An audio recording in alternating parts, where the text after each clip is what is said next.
I was addicted to cocaine and alcohol, but I quit doing that 9 months or 10 months into our marriage. Almost a year, I quit. And then that just kind of put me on a road of recovery. I was not a nice man. I was an angry, bitter, jaded, cynical, foul-mouthed human being. Very condescending at home. I just could not stop the rage. Just couldn't. I mean, I'd go weeks, months, but then eventually I'd explode and break a bunch of things and scream and holler like a banshee. I have a phobia of dairy. If it's been in the refrigerator too long, I don't care if it's well or not. I get a point, I throw it out. So anyway, she finds this piece of cheese in the trash, and I open the new one, and it just starts. Why did you throw it away? I don't want it.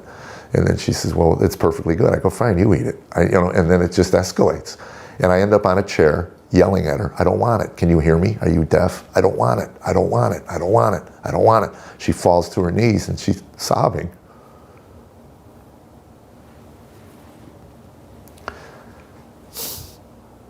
God, it was 30 years ago. Anyway, put my son to bed that night, and he goes, Daddy, you win. I go, what do you mean? He goes, you yell, Mommy cries, you win. Wow. Went downstairs, I told Tammy, I said, I need help. I have an issue with anger. And that kind of set me on the self-help journey. And then I went through New Age, Buddhism. I was seeking. I was examining my life. Yeah, you're doing 12-step, and they're talking about a higher power. You're an atheist, so you're kind of like, what do I find? Well, that was it. I mean, and I said, look, if I'm making up a deity, that makes me delusional. I mean, I understand God exists or he doesn't. I don't believe he does. But I also opened my mind to crack. I say I moved from atheism to agnosticism. I knew I didn't know. And I did the prayers. They told me to pray. So I did the 3rd step prayer, which is, I did this every day for years. Remove me from God, I use God, remove me from the bondage of self so that I may better do thy will. Take away my difficulties so that victory over them, others may bear witness to thy strength, thy power, and thy way of life. God has answered those prayers because I go around the world now and to share about how my difficulties were taken away. And I also did the serenity prayer. Grant me the serenity to accept the things I cannot change. Courage, change the things I can, and wisdom to know the difference. Courage and wisdom. Eventually you learn courage and wisdom come from God. You know, you're on all these steps toward God, but you're not there yet. So how did you get there? How did your life really begin to change? Tammy was having an affair. And when I found out about it, she was in California. We were living in Arizona. And I'm not breaking any trust. She shared this on a video. I told her to get home. I found out, I called her, and said get home. And I was getting self-righteous. And it was one of those moments where finally it's not me.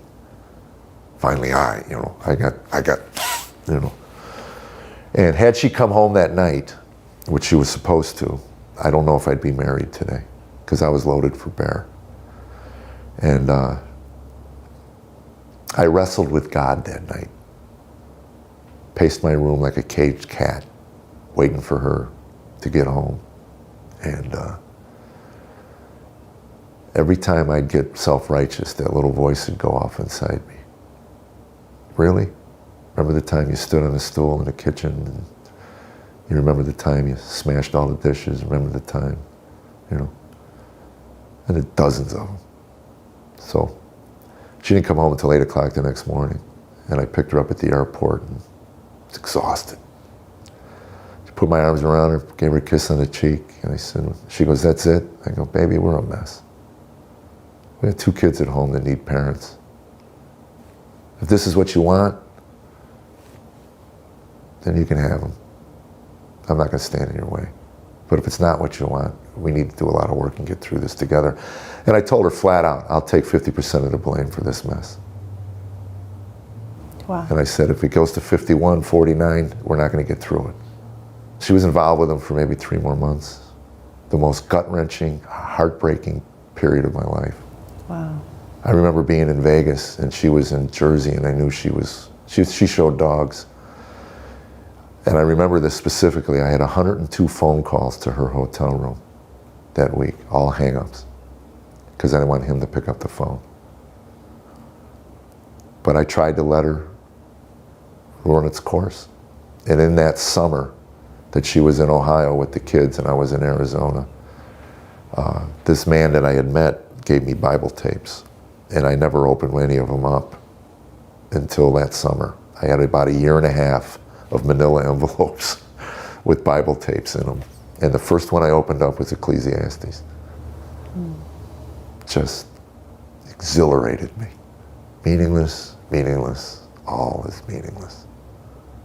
And what I got out of that first tape, first sermon I ever really listened to, 45 minutes, life without God will have no meaning. Without meaning in your life, there's no purpose. Without purpose, you might as well off yourself. Suicide. And I just jumped, because that was my 8-year conclusion. I didn't know it. I didn't know there was a name for it, but I was a nihilist. I was listening to all these tapes, and I was moving. I was really, something was stirring in me. And when I heard sermon on Genesis 1:1, in the beginning God created, and I found out later Francis Schaeffer called it the most pregnant verse in the Bible. It gives birth to everything else. In the beginning God. And I fell on my face. I called my friend Philip, and I said, there's a God. I know in my heart and soul there's a God. He goes, yeah, I know. I've been trying to tell you for like 1.5 years. And I go, yeah, but I didn't know that. He goes, what's your problem? I go, blasphemy, cursing him, denying him. And I threw this tears. I said, why would he want me? And he says, have you gotten to the cross? I go, what's that? And he goes, oh, can't ruin the ending. You know. And I started listening to everything I could on Jesus and the cross. And the prodigal son, to this day, tears me up. The thought of the father running with open arms to the fallen one. And then the normal reaction by the good son. What does he get? And I realized at that point that Christianity is the only worldview that tells the strong among us to reach back and pick up the weak, pick up the human debris. You know, I've always said when the world breaks a man or a human being, they just toss him in the trash heap and they leave him there. When God breaks a man, it's for a reason, and build him back up. I know that there's somebody watching today that, a lot of people probably, that, you know, maybe their marriage is on the rocks, maybe they're fighting an addiction, maybe they're angry, they don't know that God is maybe real, and they're not really sure how to move forward with their life or get out of the situation they find themselves in. What encouragement could you give that person? Pray, whether you believe or not. Fake it, you know, and seek. Jesus said, knock, I'll answer, seek. So swallow your pride, get on your knees, say, I can't do it anymore.